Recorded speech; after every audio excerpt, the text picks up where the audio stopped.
press the button. I swear to God I did. All right, we're not getting intro music today, apparently. That's wild because I heard every note. Did you seriously? Yeah, I heard every note. Did it end? Are you shitting me? I am not shitting you. The intro music was playing for me. Sorry for interrupting the intro music, my friends, but it wasn't playing on my end. Welcome to For Book's Sake. This is how God bless. This is how today's going to go. Oh. I'm Heather Roberts.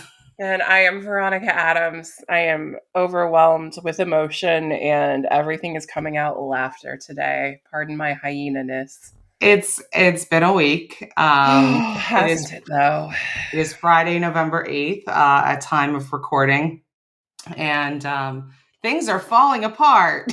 So that depends on who you are. I think for some people things have fallen together beautifully even.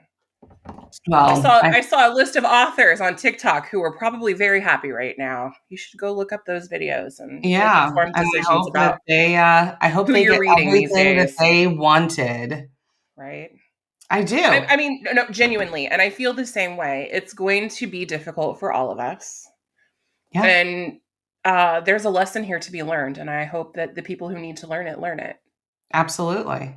I mean, and people act like when you say things like that you're being like mean or vindictive. No. Explain to me how we're being mean and vindictive when we're saying, I hope that you get everything that you want. Right. Because we know, here's the thing though, you obviously have a kernel of understanding that we know that things aren't going to turn out how you think they're going to turn out.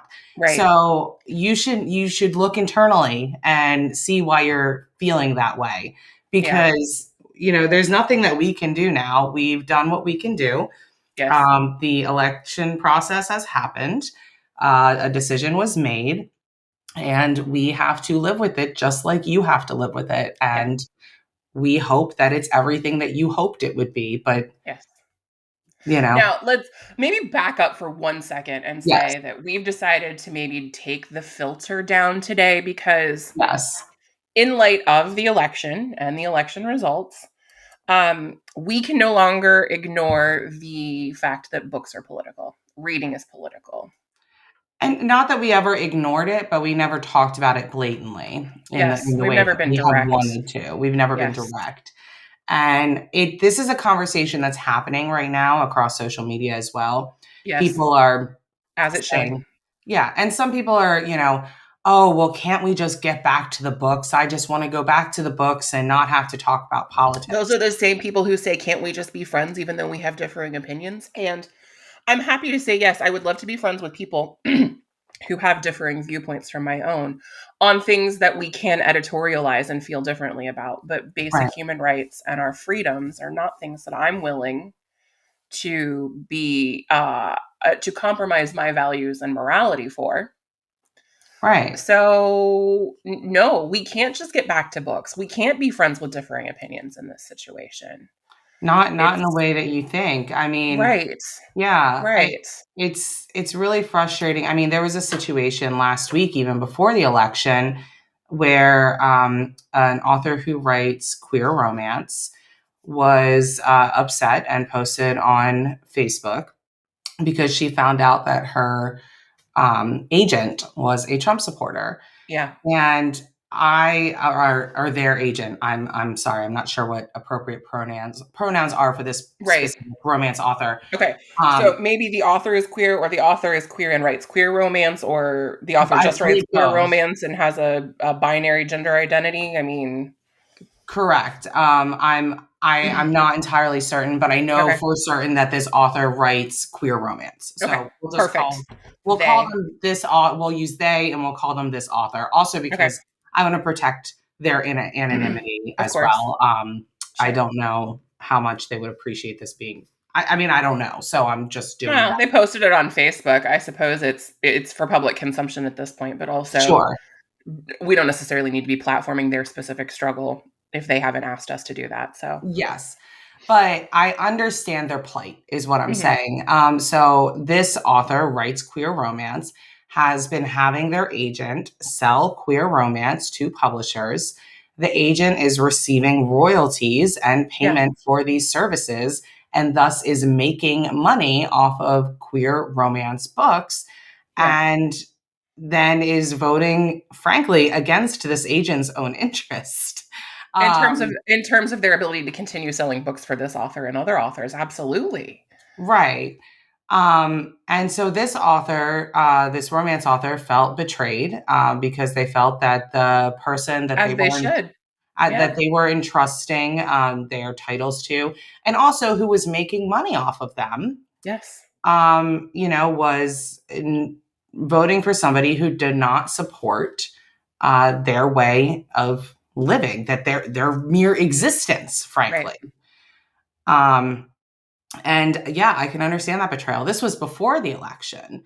So I can only imagine how things are going to continue to be after the election. Right. But this is an aspect, this is a business aspect where reading is Mhm. political, right? Where views and values need to be aligned and in play to ensure that to be comfortable so that everybody feels safe and comfortable. Sure. But when you're talking about actual reading itself being political, I mean, where have you been if you don't think reading is political? Are you reading the books that you're reading? Like, I don't understand. From the dawn of time, people have been writing Yeah, things down to change hearts and minds, to educate. And there have been forces, alignments, alliances, organizations, churches, kings, empires who have tried to silence and prohibit the people from getting a hold of these things that have been written down. right. Since we started writing things down as a species, there have been people out there trying to keep others from getting their hands on the shit we write down. Like, this is all there Yeah. is to it. I mean, It's not reading it, new. right. And the content of the books in which you're reading, especially for the romantasy girls and the fantasy folks and all of that, are you actually understanding the books that you're reading? Because, Yeah. Yes. I mean, Are the metaphors, the allegory, are they lost on you? Or you just like, you you just want some enjoy the really fight hot fairy against, guy to do whatever he's going to do to you, and like that's all you're getting out of it? I mean, yeah, that's fine if it is, okay? I mean, you yeah, do you, boo, but also there's some pretty powerful messaging in some of these novels as well. right. And a lot of these messages in these novels are political. They're coded Yes. politically. Yes. I mean, in romance as well. I mean, there have been romance books, frankly, that I have thrown, I've liked up until the very Hmm. last second. I read one very recently that I was super enjoying. And then in the last scene, one of the last scenes, the hero goes into the father's office of the heroine and basically says like, well, I'm taking, I'm going to be marrying your daughter, sort of thing. Like, um, I'm giving you something because you're giving me something in exchange. And I immediately hated that book. Immediately. And I don't even think the author meant to do that. But to me, It's a common that was trope. a big trigger for me at my own Common. wedding. It's a common trope. Yeah. I know. And it was a big trigger for me at my own wedding. Like I wrote our vows. Okay. Yeah. Um, I gave a script to the pastor that was marrying us and Yes. said, do not Yes. stray from this script. Yes. Yes. Um, We because I wasn't even married by a religious person. I was married by a gentleman who goes by the name Captain Ron. Okay. And we exchanged some non-traditional vows as well. So none of this yeah. And patriarchy, part of, property. yes, the ownership, the Yes. property pieces were Yes. all ripped The love, from, honor, protect versus love, honor, obey. None of that shit. If yeah, there anybody's was, obeying anybody, it's the other way around here. I'm right. just, like, There was no obeying. There was none of that. yeah, yeah. So I think perhaps maybe I'm more sensitive than others when they come across, pieces like Sure. that. Sure. It's a And thing for you. it's a thing for me. And it just put a bad taste in my mouth. But guess what? That's a political reaction to reading. Yeah, it is. It Okay. absolutely is. So, you can't tell me that reading's not political. When you're reading through these things and you have Mhm. a visceral reactions to scenes, Yes. there's a reason for that. It's an emotional, political reason. It's just reading is inherently political. When we're Mhm. talking about nonfiction, or we're talking that we could go to nonfiction, there's a ton of political books there. Of course. But when we even move outside of the romance Mhm. genre, science fiction, my friends, have you Hugely ever- political. Hugely political. And yeah, mm, man, it's just you can't separate reading from politics. You cannot. like the relationship between like so story and not just authors, right? Like screenwriters and other people who do creative writing, not technical writing or nonfiction writing. They often weave a variety of philosophies, especially the ones that they identify with, Yeah, into. I'm rambling because I saw something recently about George Lucas's stoicism and the narrative of the Star Wars franchise and how fascinating the relationship is between the story and the various villain arcs throughout the prequel, the original trilogy, and all of the movies that have since followed in recent years. Um, and the relationship between those narratives and the principal philosophy of stoicism. Super fascinating. yeah, And and it goes beyond that in a lot of ways. Some authors choose to tell very political narratives. There's been a meme going around on social media and a screenshot of someone mansplaining The Handmaid's Tale to Margaret Atwood herself on Twitter or Threads or Insta. I don't know which platform it was. yeah. Um, Funniest but thing like, I have seen in a minute. right? Yeah, And people are aware that The Handmaid's Tale is a warning against a religious based society, a theocracy, if you will. yes, And the person who's mansplaining the book to Margaret is saying, no, no, no, the author didn't use Christianity. She used Islam. And of course, like the Lion, the Witch, and the audacity of this bitch, right? But right. um Margaret is sort of like the standard bearer now, right? Like she is the one whose books represent sort of the canary in the coal mine for all of us philosophically. Yeah. But she's not the only one. Think about young No. adult fiction. Suzanne Collins comes to mind. Oh my God, yes. I mean, there's so Just many, off the top of my head. just off the top of your head. There's so many books. I Yeah, mean, frankly, I should say Handmaid's Tale has popped to the top of the charts this as week. it should. As it should. So I love that for Margaret. Hmm. But yeah, it's just similar books with dystopian themes. I mean, have you read a young adult novel ever? Like, Right? Or even some children's literature. yeah, Come on, I was a Pizza Hut Book It kid, right? Like I read voraciously. It's probably what planted the seeds that allowed my little mind to eventually challenge some of the things I grew up with. But yeah, Lois Lowry, The Giver, Number the Stars. I mean, The Giver is fiction, is totally fiction. Number the Stars is historical fiction, right? yeah, But telling true tales about what happened in the past, about things that maybe school boards and state legislatures don't want taught in public schools anymore. right. That's why we have book bans. Exactly. Speaking of, I mean, we've been talking about book bans for a couple of weeks. That we Uh, have. we did skip last week though, recording because it was a very busy week. What had happened was What had happened was, no, I was on the board. I guess I'm still on the board of the Green Mountain Book Festival in Burlington, Vermont, and we had the festival. So it was on Friday and Saturday of last weekend. And also on Friday, I was giving a workshop on a virtual conference for IPNE, which is the Independent Publishers of New England. There we go. And about, marketing and all of that. So it was a long weekend, and it was just a lot. So yeah. it was just busy. Yes. Um, and we couldn't do the recording. And then we rolled right into the election and all of that. So it's been quite a week. I haven't slept a Crazy. lot. Yeah. But before that, we were talking about book bannings in public schools and the different lawsuits that are going on. Yes. And if you think you saw lawsuits before, boy, howdy.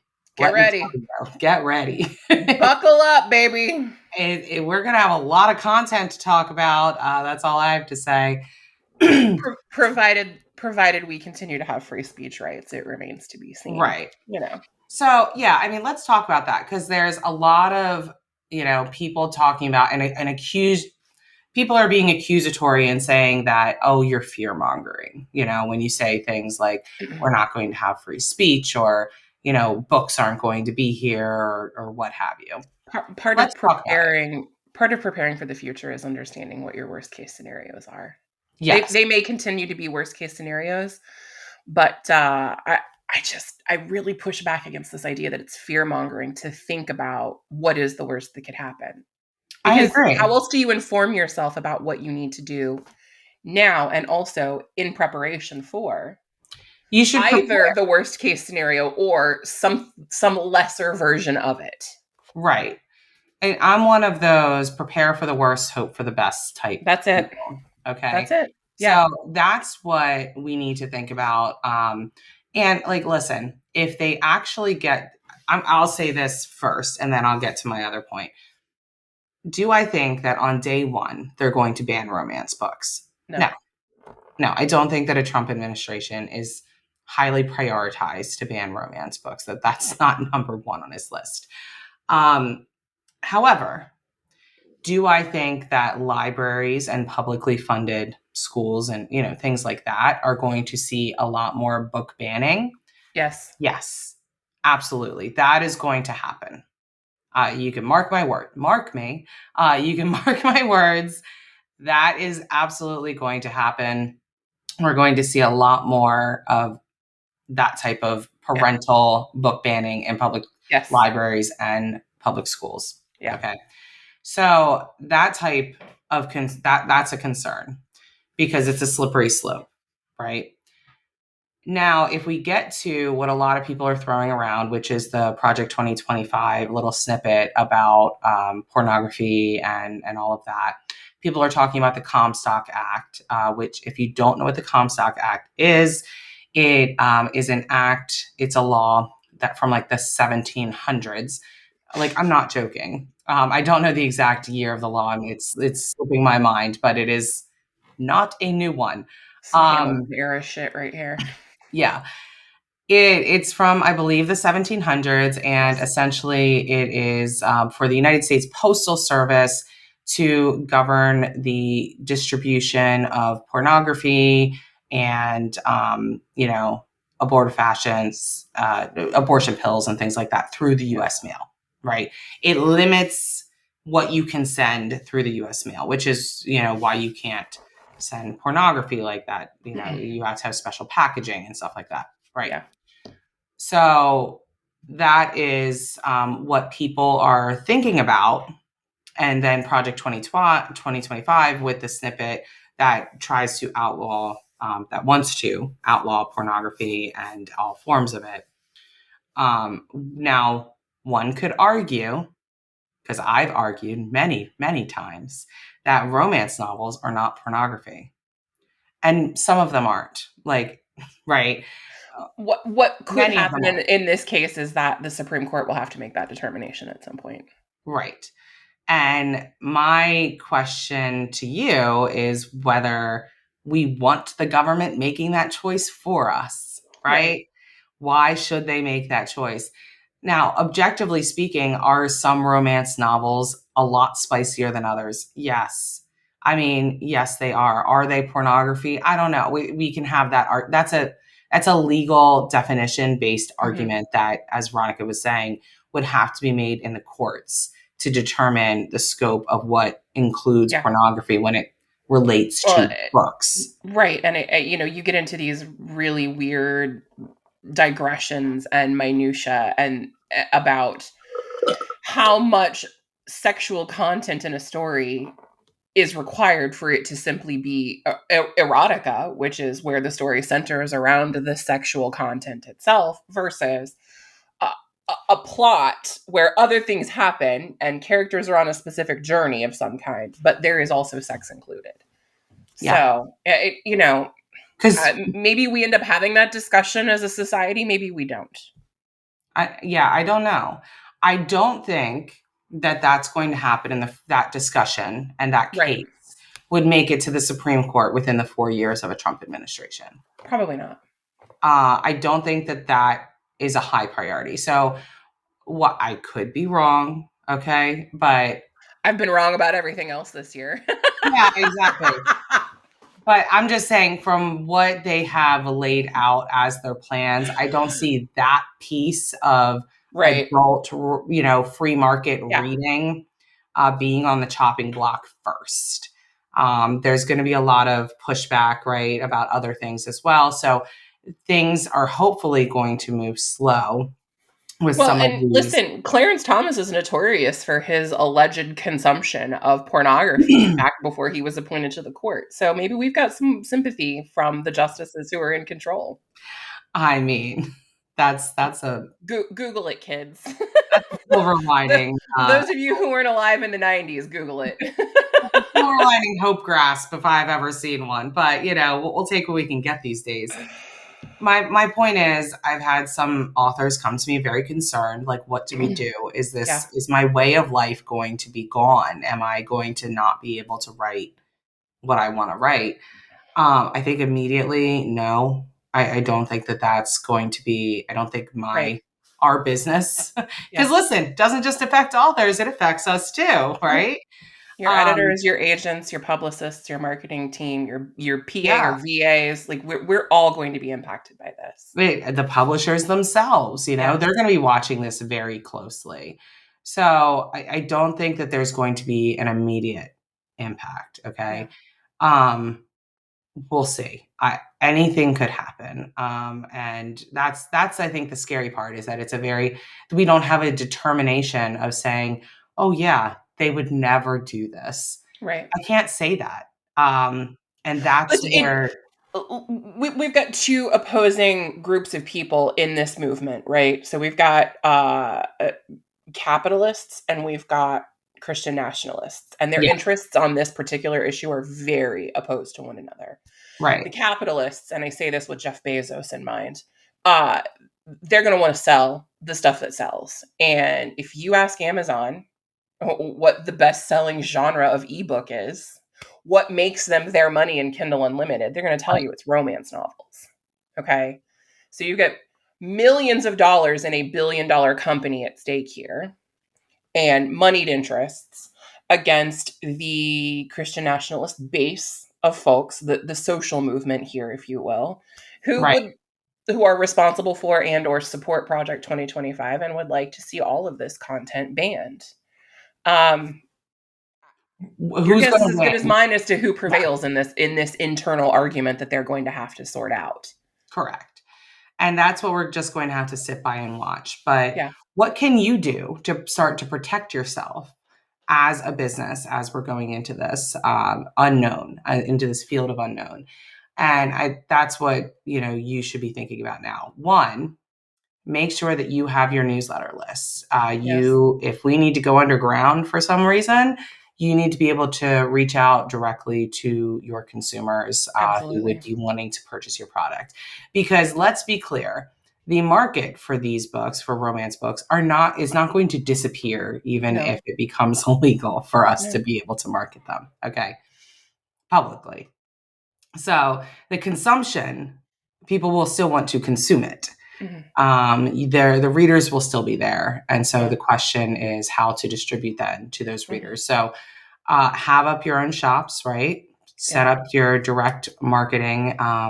You need to be as in touch with your individual readers as you possibly can be, because Yes, beyond the issues with how and whether you'll be able to sell anymore, you're going to see content restrictions on all social media, and TikTok's probably going to go away, yeah, at least temporarily. Someone may pop up with a replacement for it, Yeah, or the But version of it as it currently exists may be right, changed. right.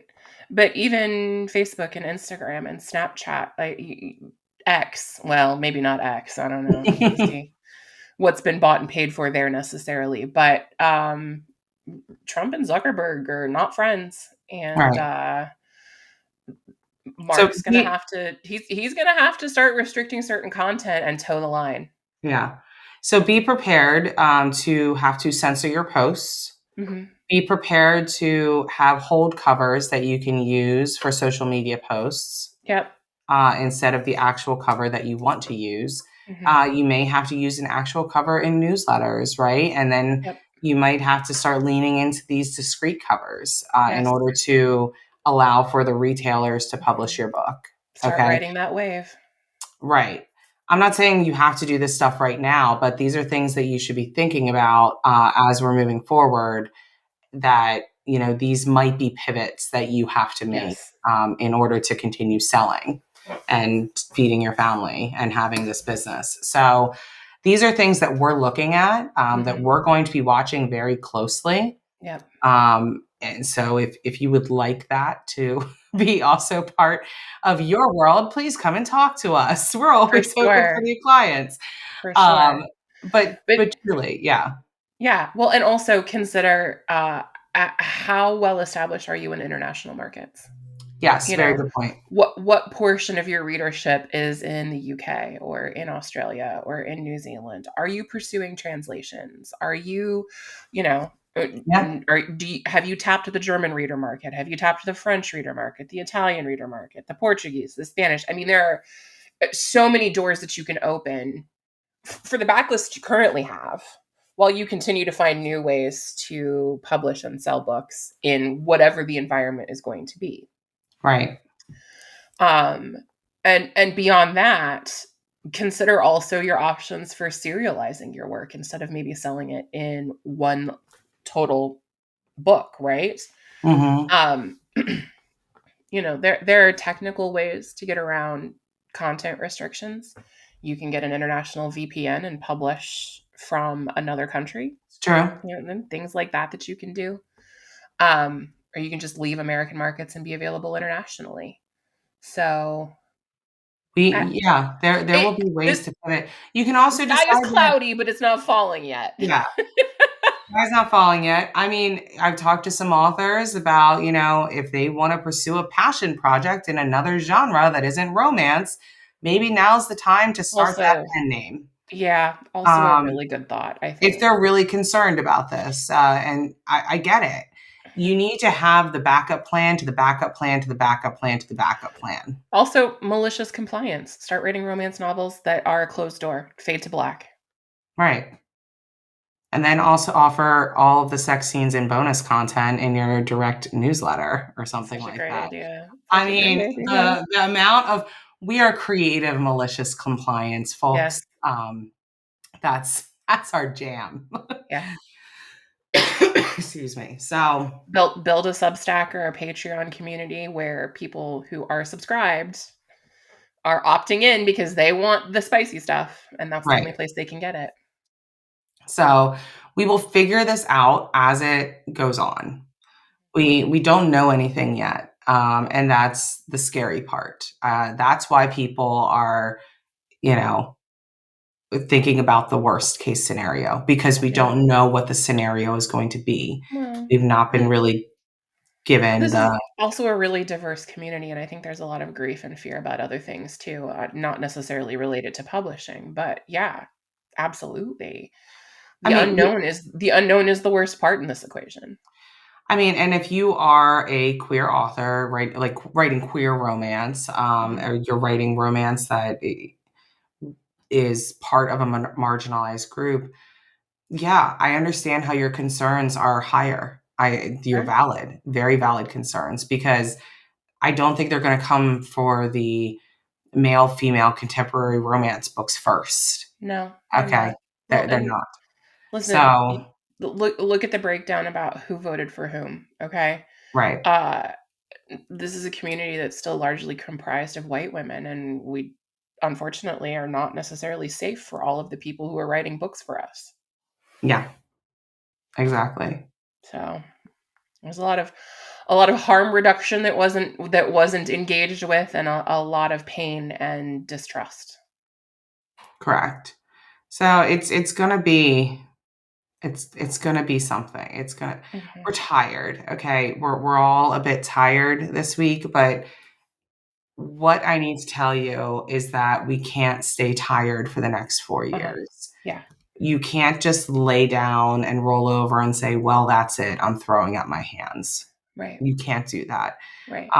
As Kamala Harris said, now is the time to roll up our sleeves. Yeah. I understand that you're tired. We all are. It's a level of exhaustion. We Hmm. don't feel like doing it again, but we have to. Yeah. Okay. Well, Uh, and I that's for everybody here in this Everyone. particular message, right? Because listen, shit's expensive. Life is hard right now. Everybody is feeling a pinch or a real struggle in one way, shape, or another. And I understand that's a motivation for making a decision at the ballot box. Sure. Maybe a decision I disagree with for a lot of reasons, but also I have a lot of privilege that leads me to feel differently. Um, if you voted because of your financial concerns, but you still firmly believe in freedom of speech and the right to read whatever you want to read or write whatever you want to write, you've also got to be a vocal ally in spaces where you are adjacent to the people who are going to be making these decisions. I'm talking to the women who voted for Trump, who would still like to be able to read romances of all kinds.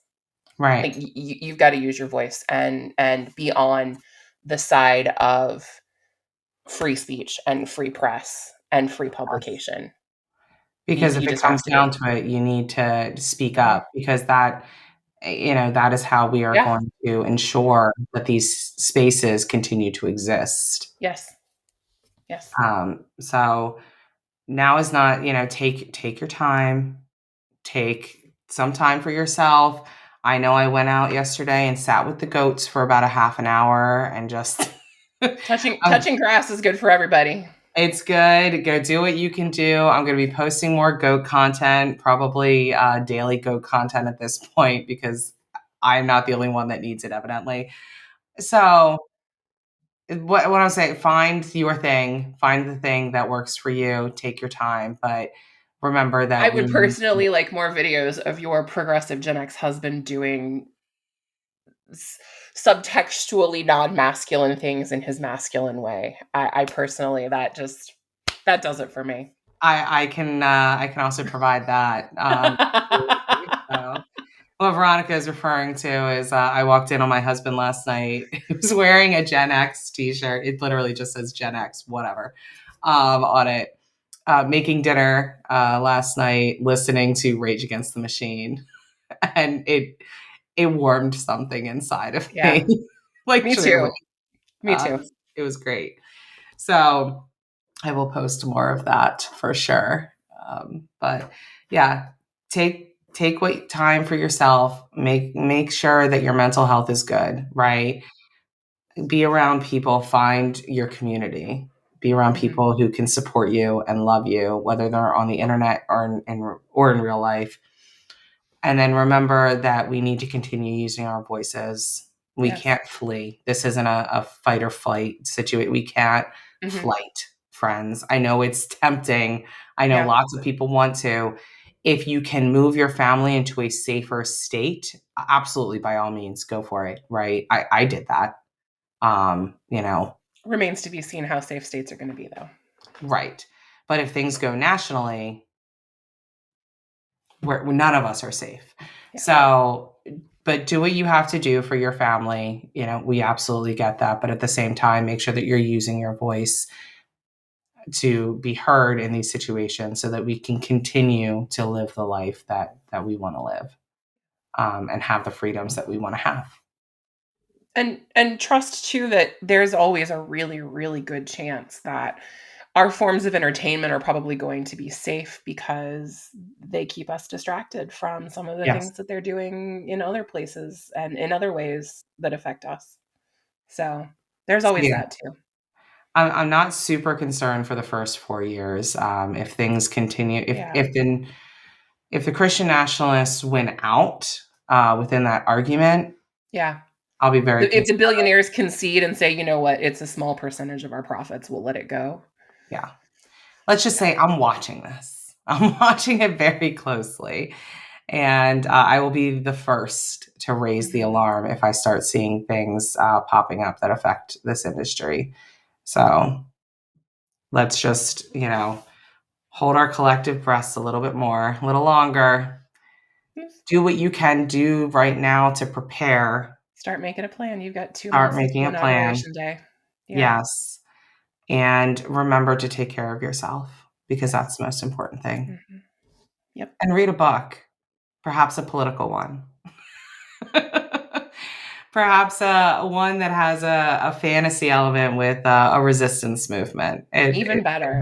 Yeah. So Yeah. let's see. And let's see if this outro music works. And until then, we'll see. We'll see Until you next next time, time. we are maybe for book's sake. Yeah. Is it working? Yay! I hear it. Okay, I don't. So you're going to have to tell me when it's over. Okay.